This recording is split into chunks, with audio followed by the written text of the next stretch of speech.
We cannot allow the natural passions and prejudices of other peoples to lead our country to destruction. I have been often to, the mothership in New York City, but it's good to have an outpost of the council right here down the street from the State Department. We get a lot of advice from the council, so this will mean I won't have as far to go to be told what we should be doing and how we should think about the future. Example is the array of technologies, often referred to collectively as geoengineering, that potentially could help reverse the warming effects of global climate change. One that has gained my personal attention is stratospheric aerosol injection, or SAI, a method of seeding the stratosphere with particles that can help reflect the sun's heat in much the same way that volcanic eruptions do. SAI alone would not remove greenhouse gases from the atmosphere. On the geopolitical side, the technology's potential to alter weather patterns and benefit certain regions of the world at the expense of other regions could trigger sharp opposition by some nations. Now, I could go on and on and on and on about the things that fascinate me, but rather than talk about them, I thought I'd stop here. Using the Crew Exploration Vehicle, we will undertake extended human missions to the moon. We've been there before. There's a lot more of space to explore and a lot more to learn when we do. We will then be ready to take the next steps of space exploration. Human missions to Mars. A journey to another planet, a manned mission to Mars. Now, last month we launched a new spacecraft as part of a re-energized space program that will send American astronauts to Mars. It marks an important step in returning American astronauts to the moon for the first time since 1972 for long-term exploration and use. This time, we will not only plant our flag and leave our footprint, we will establish a foundation for an eventual mission to Mars, and perhaps someday to many worlds beyond. They have used the war to add unlimited visions to a depth which was already the highest we have ever known. And they have used the war to justify the restriction of congressional power and the assumption of dictatorial procedures on the part of the president and his appointees. In the early 1900s, Lionel Walter Rothschild used his Freemason connections within the British government to convince the Crown to cede the British colony of Palestine over to the Rothschild family, so they might create the Freemason outpost, which today is known as the State of Israel. One of the families which intermarried with the Rothschilds was the Warburg family.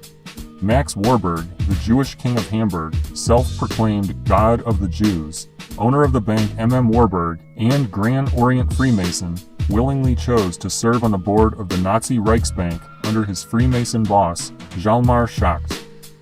Warburg floated loans for Hitler's Reich. Warburg profited from a close relationship with Hitler for many years, as the atrocities against common Jews piled up before his eyes. Max Warburg shared common traits with the Jewish Nazi collaborator George Soros. Soros happens to be a top donor for Hillary Clinton. Another Warburg who supported Hitler was Jewish Nazi scientist Otto Heinrich Warburg.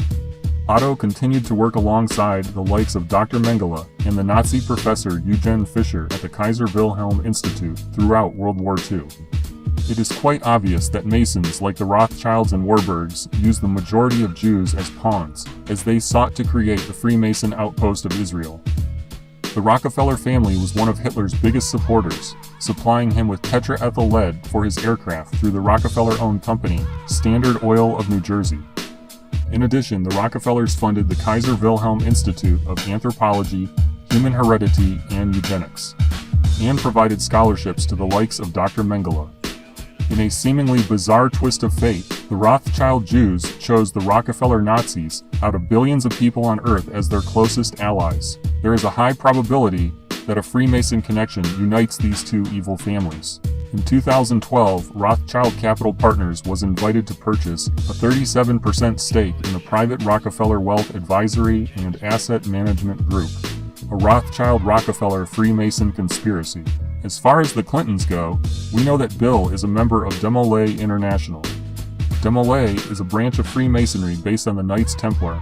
Under Masonic oaths, a Freemason must favor other Masons over non-Masons. Bill Clinton is also a Rhodes Scholar.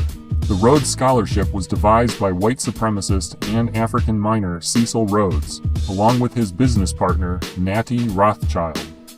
Today, the Rothschilds handpick every Rhodes Scholar, including scumbags such as former CIA Director James Woolsey, former presidential candidate and NATO Supreme Commander Wesley Clark, Council on Foreign Relations President Richard Haass, CNN Chairman and Aspen Institute President Walter Isaacson, George Stephanopoulos, author Naomi Wolf, UN Ambassador Susan Rice, Bobby Jindal, and Rachel Maddow of MSNBC. Hillary is a member of the Bilderberg Group, which was co-founded by Netherlands Prince Bernhard and David Rockefeller. Hillary is also a member of the Council on Foreign Relations, which was founded by the Rockefeller family. Bill attended Bilderberg in 1991 as he prepared to assume the role of the U.S. puppet president. Lady Rothschild was introduced to Sir Evelyn by a close Rothschild family friend, Henry Kissinger. Lady Rothschild served on Bill Clinton's National Information Infrastructure Advisory Council from 1993 to 1995. The Rothschilds have been some of the biggest fundraisers for the Clinton campaigns over the years. Lynn Forrester Rothschild is a member of Rockefeller's Council on Foreign Relations and Chatham House. She also works for Deutsche Bank and sits on the board of the John McCain Institute. Like Hillary, Trump also has connections to the Freemason cartel. First, let's take a look at Trump's VP, Mike Pence. Pence's voting record is in line with Rockefeller objectives.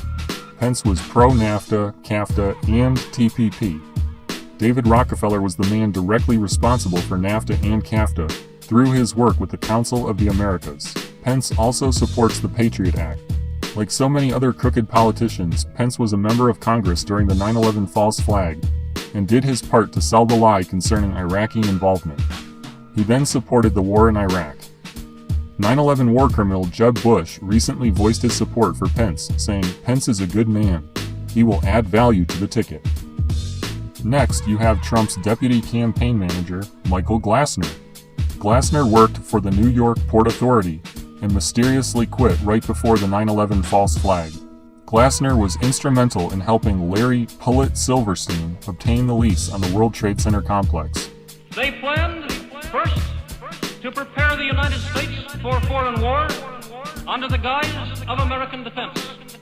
Second, to involve us in the war, step by step, without our realization.